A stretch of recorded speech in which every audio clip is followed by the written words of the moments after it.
Quando falamos sobre as formas de movimentação das cobras, o ataque é sem dúvida o que mais chama atenção, e dá para entender o porquê.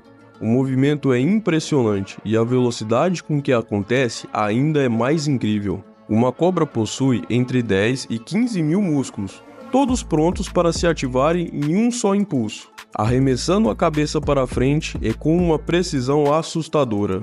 Esse movimento é tão rápido que em alguns casos pode alcançar o alvo em menos de 70 milissegundos, um terço do tempo que levamos para piscar. E esse não é um talento exclusivo das cobras venenosas, como as víboras. Até mesmo espécies menos ameaçadoras, como a cobra do mato, têm um ataque defensivo de antes que você sequer perceba. Para a presa, é rápido demais para reagir, e aí o jogo termina. E essa habilidade impressionante se reflete em um detalhe científico fascinante. O ataque de uma cobra é rápido demais para o sistema nervoso da maioria dos animais. Na prática, isso significa que a presa está em sérios apuros, mas algumas espécies possuem reflexos afiados o suficiente para escapar desse bote. Um exemplo perfeito é o rato canguru, uma pequena criatura de reflexos tão apurados que consegue escapar das cobras com uma agilidade invejável. Ao longo de milhares de anos, o rato canguru desenvolveu essa rápida resposta, tornando-se um mestre da sobrevivência. Para ele, o bote de uma cobra é apenas um desafio diário em sua luta pela vida, mostrando que o reino animal, até as presas, desenvolveram suas próprias estratégias para encarar os predadores tão ferozes. Mas antes de continuarmos com o vídeo, não se esqueça de se inscrever no canal, nos ajude a chegar nos primeiros 100 inscritos, vai nos ajudar muito com o nosso trabalho aqui no YouTube.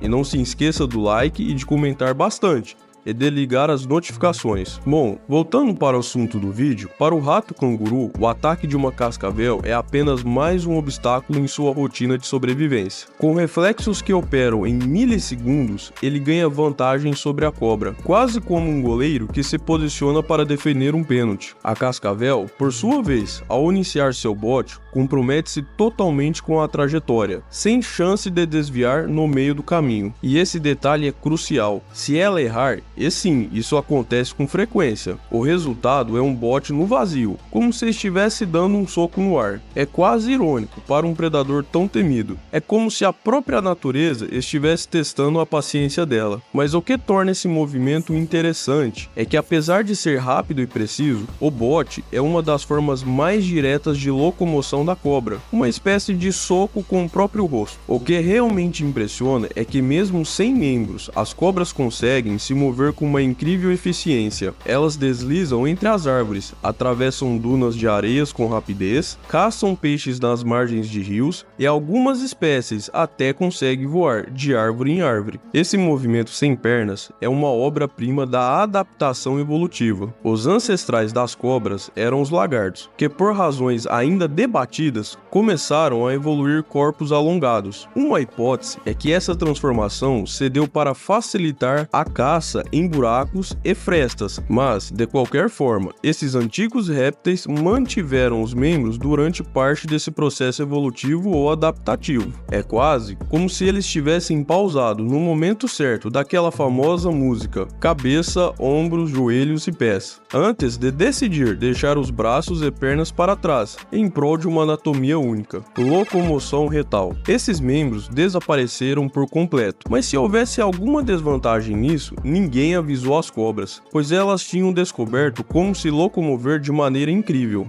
E essa pode ser uma forma mais engraçada que uma cobra usa para se mover. Parece até que tem braços, mas eles estão escondidos dentro de um saco de dormir. Esse tipo de movimento é conhecido como locomoção reticulada. E eu vou te contar, as cobras realmente se destacam nessa técnica. Você pode imaginar que todas as costelas dentro da cobra se movem como uma mola, mas a verdade é um pouco diferente. As costelas e vértebras são puxadas por músculos que estão ligados à pele. Assim, dá para ver a pele próxima à barriga, esticando e avançando com cada movimento. Aqui está uma visão de baixo para todos os curiosos. Imagine que você está deitado de barriga para baixo e flexiona os músculos do pescoço, aproximando o seu queixo dos mamilos. E então usa os músculos peitorais para se arrastar para frente pelos mamilos. deve ser algo para incluir nos livros didáticos, mas é claro, a cobra não possui mamilos firmes para ter apoio na superfície. Em vez disso, suas escamas abdominais, que são mais longas, têm alguns truques sob a manga. O primeiro é que, ao se sobrepor, elas criam uma espécie de pegada ao interagir com o chão. Embora pareçam lisas à primeira vista, se olharmos de perto, suas escamas se assemelham a um ralador de queijo, com pequenas protuberâncias que ajudam a manter a aderência.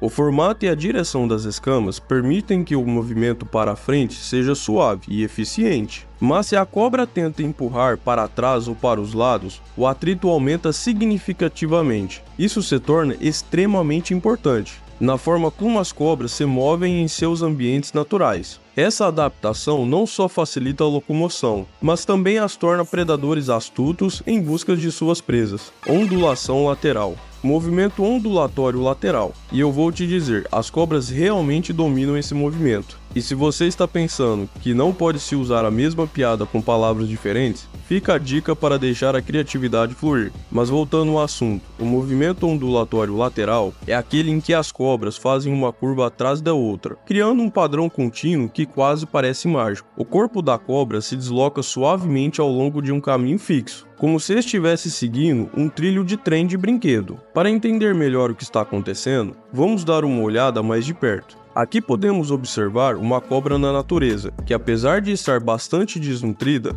demonstra movimentos exemplares. Primeiro, preste atenção em como a frente da cobra interage com as pedras que encontra pelo caminho. O que ela faz é estabelecer pontos de ancoragem fundamentais para definir a forma das curvas que ela executa. Essas curvas são criadas ao contrair os músculos de um lado do corpo enquanto relaxa os do outro, trocando de lado conforme a curva muda de direção. Essa ondulação se propaga, como ondas, ao longo do corpo da cobra, proporcionando um deslocamento fluido e controlado. Agora, se colocássemos uma cobra em uma superfície sem atrito, ela geraria diferentes tipos de força ao empurrar contra os objetos ao seu redor. Algumas dessas formas se cancelariam, resultando apenas nas que atuam na direção do movimento. O interessante é que as escamas da barriga da cobra têm menos atrito para frente do que para trás, uma adaptação crucial para a sua locomoção. Agora, se você colocasse uma cobra em um macacão, ela ainda conseguiria criar atrito com a superfície, mas esse atrito seria igual em todas as direções, o que torna difícil para ela se mover para frente. Em superfícies de tecido, a cobra ainda pode utilizar um movimento ondulatório lateral, mas sem pontos de apoio,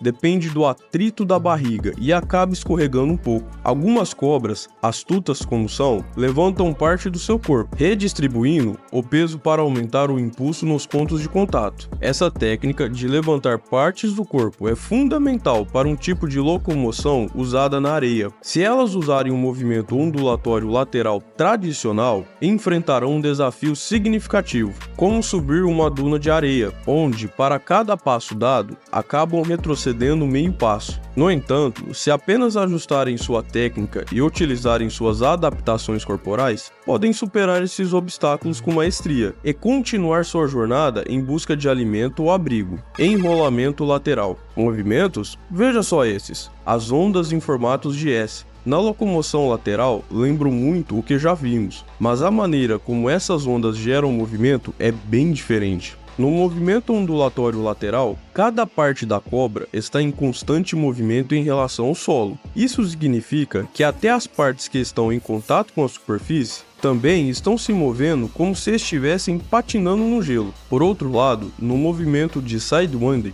a cobra cria uma onda de pontos de contato estacionários, que serve como apoio para se impulsionar, enquanto levanta o restante do corpo da superfície. Nesse tipo de locomoção, normalmente há dois pontos da cobra que permanecem imóveis em relação ao solo, o que resulta em marcas claras na areia, onde é possível até distinguir as escamas individuais. Esse tipo de movimento é extremamente versátil. A cobra pode inverter a onda para se mover na direção oposta ou até se deslocar em círculos, deixando suas pegadas para trás. Um verdadeiro mapa de sua trajetória. Além disso, como um movimento não segue uma linha direta da cabeça até a cauda, as escamas ventrais da cobra possuem uma microestrutura bem diferente das demais. Em vez de apresentarem cristas dentadas, ela tem uma superfície lisa e porosa, o que reduz o atrito enquanto a cobra se impulsiona com o lado do corpo. Até aqui, você já deve ter uma noção da impressionante capacidade de controle que as cobras têm sobre o seu próprio corpo. Esse controle refinado permite que elas se adaptem a diferentes ambientes, desde terrenos arenosos até superfícies mais sólidas. Essa habilidade de movimentação não é só fascinante, mas também essencial para sua sobrevivência, permitindo que caçem presas, evitem predadores e explorem seus habitats de maneira eficaz. Sanfona, com apenas seu próprio corpo? Bom, vamos continuar a observar as estratégias engenhosas das cobras. As cobras de milho aqui estão subindo um tronco, e você deve notar como elas ajustam seus movimentos dependendo da proximidade das paredes laterais. Em passagens mais estreitas, elas utilizam uma técnica de parada e avanço, conhecida como movimento concertina. Para cobras que vivem em árvores, essa habilidade é crucial, pois permite que elas adaptem suas estratégias conforme a estrutura ao redor, um truque na manga, ou melhor, escama, para sua sobrevivência. Agora, se a superfície da árvore tiver uma textura áspera, como cascas com fendas, a cobra poderá deslizar sobre elas usando suas irregularidades para apoiar suas escamas abdominais. Isso significa que, ao sentir que está escorregando, ela ajusta sua postura corporal e pode até tensionar escamas individuais com um freio de emergência. É como se estivesse deslizando de barriga e tivesse a habilidade de parar com um movimento preciso. Nas cobras de árvores, como a cobra marrom, o ventre tende a ser mais achatado, facilitando a escalada. Essa estrutura permite que a cobra dobre a pele e as escamas de modo a criar uma borda que a ajuste a se fixar. Assim, uma cobra marrom pode deslizar por um poste salpicado de pequenas saliências de apenas 2 milímetros de altura, enquanto uma jiboia teria que empurrar com esforço cada centímetro. Essa borda possibilita até que elas escalem para baixo de galhos ou suba diretamente. E se removermos todas as saliências? Nesse caso, cada espécie encontrará a sua própria técnica. A piton reticulada, por exemplo, usa um movimento de anelamento firme, semelhante a um aperto de mão forte, garantindo uma conexão estável. Por outro lado, a jiboia da Amazônia prefere um movimento em laços largos, deixando um espaço suficiente para evitar galhos ou aranhas que possam estar à sua espreita. Já a cobra marrom simplesmente desliza, exibindo sua destreza em escalada. Polo gordo. Quando o movimento começa de forma simples, vemos a cauda da cobra criando uma espécie de laço, às vezes com uma leve cruzada e outras vezes formando um nó. Depois de preso, ela começa a remexer seu corpo para ganhar atração. Claro, não é o método mais rápido, ela sobe apenas um pouco de cada vez, enquanto o resto do corpo se mantém firmemente ancorado. Se acelerarmos 5 vezes, podemos ver o progresso, mas aí você deve estar se perguntando, por que passar por tudo isso? Essa técnica permite que uma cobra escale superfícies aparentemente lisas, como um tubo de calor, que em teoria deveria proteger um ninho de estorninho, mas a cobra marrom não se importa e usa sua habilidade para escalar o tubo. Claro, nem todo o alimento ficará acomodado em uma caixa no topo de um poste. Às vezes, é preciso se esforçar para alcançá-lo. Uma piton da espécie matagal, por exemplo, pode esticar seu corpo verticalmente para cruzar uma distância que chega a mais de 70% do comprimento do focinho até a região da cauda, sendo uma distância considerável. Já a cobra marrom consegue ampliar essa distância ainda mais, exibindo suas habilidades como um verdadeiro equilibrista.